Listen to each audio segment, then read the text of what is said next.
ಹೊನ್ನಾವರ ತಾಲೂಕಿನ ಮಾವಿನಕುರುವ ನವದುರ್ಗಾ ದೇವಸ್ಥಾನದ ಸಭಾಭವನದಲ್ಲಿ ಸಚಿವ ಮಂಕಾಳ ವೈದ್ಯರ ಅಧ್ಯಕ್ಷತೆಯಲ್ಲಿ ತಾಲೂಕಾ ಮಟ್ಟದ ಜನಸ್ಪಂದನ ಕಾರ್ಯಕ್ರಮ ನಡೆಯಿತು. ನವದುರ್ಗಾ ದೇವಸ್ಥಾನದಲ್ಲಿ ಪೂಜೆ ಸಲ್ಲಿಸಿ ದೇವರ ದರ್ಶನ ಪಡೆದು ಸಭಾಭವನಕ್ಕೆ ತೆರಳಿದ ಸಚಿವ ಮಂಕಾಳ ವೈದ್ಯರು ಗಿಡಕ್ಕೆ ನೀರೆರೆಯುವ ಮೂಲಕ ಕಾರ್ಯಕ್ರಮಕ್ಕೆ ಚಾಲನೆ ನೀಡಿದರು. ನಂತರ ಮಾತನಾಡಿದ ಸಚಿವರು, ಪ್ರತಿ ಗ್ರಾಮ ಹಳ್ಳಿಗಳಿಗೆ ಅಧಿಕಾರಿಗಳಾಗಲಿ ಅಥವಾ ನಾನಾಗಲಿ ತಲುಪಲು ಸಾಧ್ಯವಾಗಿರುವುದಿಲ್ಲ.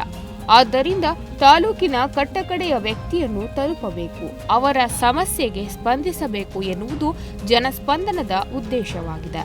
ನಾನು ಕೂಡ ಬಡತನದಲ್ಲಿ ಬೆಳೆದು ಬಂದವನು. ಜನಸಾಮಾನ್ಯರ ಕಷ್ಟ ಏನು ಎನ್ನುವುದು ನನ್ನ ಅರಿವಿಗೆ ಇದೆ.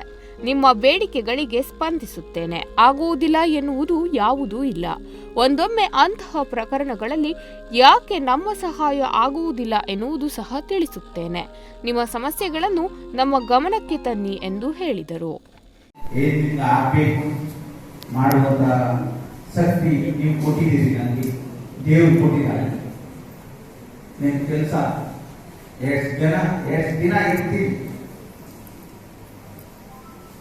ಅಧಿಕಾರ ಬಾರಲಿ ಹೋಗ್ಲಿ ಇರಲಿ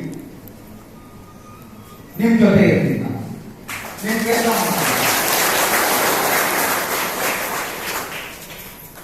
ನಿಮ್ದು ಏನಾಗಬೇಕು ಕೆಲವೊಂದೆಲ್ಲ ಈಗ ಗೊತ್ತಿದೆ. ಈಗ ರೋಡ್ ದೊಡ್ಡ ಸಮಸ್ಯೆ, ಮತ್ತೆ ಯಾರು ಮಾತಾಡೋದು ಬೇಡ. 3 ಕೋಟಿ ರೂಪಾಯಿ ಈಗಾಗಲೇ ಫುಲ್ಲಾಗಿದೆ. ಮಳೆ ಇದರಿಂದ ಈಗ ಸ್ವಲ್ಪ ಅವ್ರಿಗೆ ಹೇಳಿದೆ.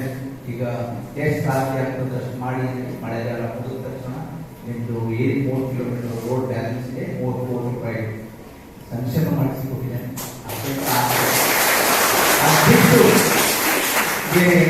ಈಗ ಆ ಕಡೆ ಒಂದು ಪ್ರೀತಿ ಕೇಳಿದ್ದೀನಿ, ಅದು ಮಾಡುವಂತ ಕೆಲಸ ಮಾಡ್ತೇನೆ.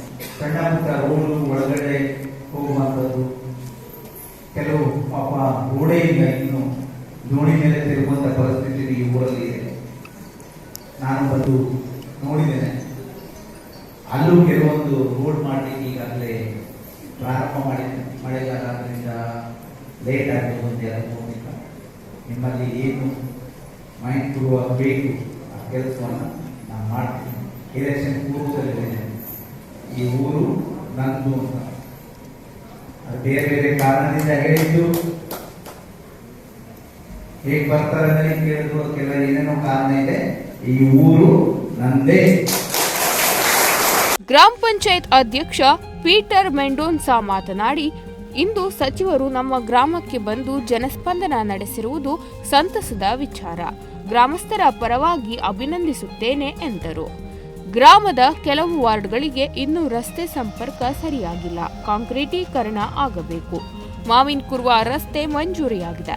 ಆದಷ್ಟು ಶೀಘ್ರವಾಗಿ ರಸ್ತೆ ಕಾಮಗಾರಿ ಆರಂಭವಾಗಲಿ ಎಂದು ಸಚಿವರಲ್ಲಿ ವಿನಂತಿಸಿದರು. ಎಲ್ಲರ ಸಹಕಾರದಿಂದ ಮಾವಿನಕುರುವ ಹೊನ್ನಾವರ ಸಂಪರ್ಕ ಸೇತುವೆ ಆಗಿದೆ. ಆದಷ್ಟು ಶೀಘ್ರ ಉದ್ಘಾಟನೆ ಆಗಲಿ ಎಂದರು.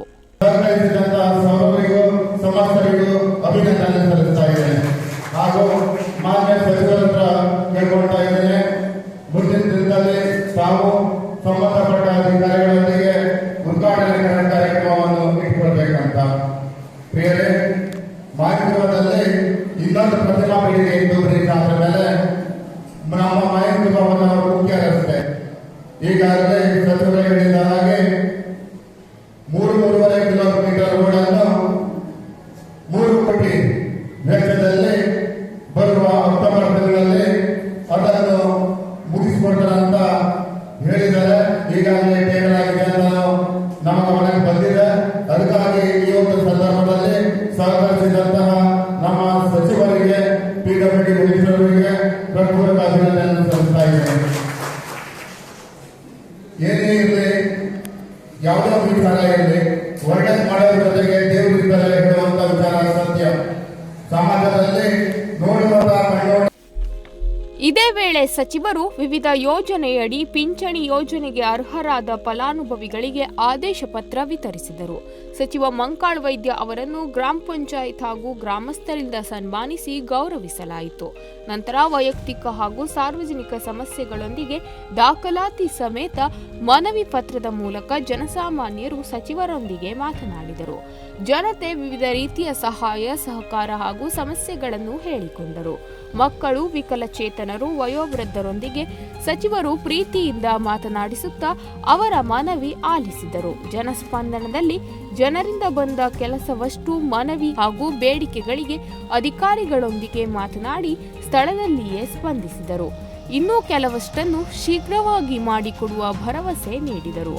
ಮಾವಿನಕುರುವ ಗ್ರಾಮ ಮಾತ್ರವಲ್ಲದೆ ತಾಲೂಕಿನ ವಿವಿಧ ಗ್ರಾಮಗಳಿಂದಲೂ ಸಹ ಸಾರ್ವಜನಿಕರು ಆಗಮಿಸಿ ತಮ್ಮ ಕುಂದು ಕೊರತೆಗಳನ್ನು ಸಚಿವರ ಬಳಿ ಹೇಳಿಕೊಂಡರು. ಅಧಿಕಾರಿಗಳಿಂದ ಲೋಪವಾದ ಅಥವಾ ಪರಿಹಾರ ಕೊಡುವಲ್ಲಿ ವ್ಯತ್ಯಾಸ ಮಾಡಿದ ಅಧಿಕಾರಿಗಳನ್ನು ತೀವ್ರ ತರಾಟೆಗೆ ತೆಗೆದುಕೊಂಡ ಸಚಿವರು, ಸರ್ಕಾರದ ಕೆಲಸ ದೇವರ ಕೆಲಸ, ಸರಿಯಾಗಿ ಮಾಡುವುದಿದ್ದರೆ ಇರಿ, ಇಲ್ಲದಿದ್ದರೆ ನಡೆಯಿರಿ ಎಂದರು. ಕರ್ವಾದ ರಾಮ ಗಣಪ ನಾಯ್ಕ್ ಎನ್ನುವವರ ಮನೆ ಪ್ರಕೃತಿ ವಿಕೋಪದಿಂದ ಹಾನಿಯಾದರೂ ಕೇವಲ 6,500 ಮಾತ್ರ ಪರಿಹಾರ ನೀಡಿದ್ದು, ಅರ್ಜಿಯೊಂದಿಗೆ ಸಂಬಂಧಪಟ್ಟವರು ಸಚಿವರ ಗಮನಕ್ಕೆ ತಂದಾಗ ಕಂದಾಯ ಅಧಿಕಾರಿಗಳನ್ನು ತರಾಟೆಗೆ ತೆಗೆದುಕೊಂಡರು. ಬಡ ಜನರಿಗೆ ಸಿಗಬೇಕಾದ ಪರಿಹಾರದಲ್ಲಿ ಯಾಕೆ ವ್ಯತ್ಯಾಸ ಮಾಡುತ್ತೀರಿ? ನೀವೇನು ನಿಮ್ಮ ಸ್ವಂತ ಹಣದಿಂದ ಪರಿಹಾರ ನೀಡುತ್ತೀರಾ ಎಂದು ಗರಂ ಆದರು. ಗ್ರಾಮ ಲೆಕ್ಕಾಧಿಕಾರಿಯನ್ನು ಸಭೆಗೆ ಬರುವಂತೆ ಸೂಚಿಸಿದರು. ಮತ್ತೊಮ್ಮೆ ಪರಿಶೀಲನೆ ನಡೆಸುವಂತೆ ಆದೇಶಿಸಿದರು. ಸರ್ಕಾರದಿಂದ ಸಿಗುವ ಪರಿಹಾರ ಸರಿಯಾದ ರೀತಿಯಲ್ಲಿ ನೀಡದ ಇಂತಹ ಪ್ರಕರಣ ಮರುಕಳಿಸಿದ್ದಲ್ಲಿ ಅಧಿಕಾರಿಗಳು ನೀವೇ ನಿಮ್ಮ ಹಣದಿಂದಲೇ ಪರಿಹಾರ ಕೊಡಬೇಕಾಗುವುದು ಎಂದು ಎಚ್ಚರಿಸಿದರು. ಜನಸ್ಪಂದನ ಕೊನೆಯಲ್ಲಿ ಗ್ರಾಮದ ಹಿರಿಯ ಗೋವಿಂದ ಗೌಡ ಗ್ರಾಮಸ್ಥರ ಪರವಾಗಿ ಮಾತನಾಡಿ, ಒಬ್ಬ ವ್ಯಕ್ತಿಯನ್ನು ಆಯ್ಕೆ ಮಾಡುವಾಗ ಆತನಿಗೆ ನಾಯಕನಾಗುವ ಸಾಮರ್ಥ್ಯ ಇದೆಯೋ ಇಲ್ಲವೋ ಎನ್ನುವುದ ನೋಡಿ ಆಯ್ಕೆ ಮಾಡಬೇಕು. ಭಟ್ಕಳ ಹೊನ್ನಾವರ ವಿಧಾನಸಭಾ ಕ್ಷೇತ್ರಕ್ಕೆ ಓರ್ವ ಸಮರ್ಥ ನಾಯಕನ ಆಯ್ಕೆಯಾಗಿದೆ. ಅವರು ಮಂಕಾಳ ವೈದ್ಯರು ಎನ್ನುವುದು ನಮ್ಮೆಲ್ಲರಿಗೂ ಹೆಮ್ಮೆಯ ವಿಚಾರ. ಅವರು ವ್ಯಕ್ತಿಯೂ ಹೌದು, ಶಕ್ತಿನೂ ಹೌದು. ಅವರ ದಾನ ಧರ್ಮಗಳು ಲೆಕ್ಕವಿಲ್ಲದಷ್ಟು ಎಂದು ಸಚಿವರನ್ನು ಕೊಂಡಾಡಿದರು.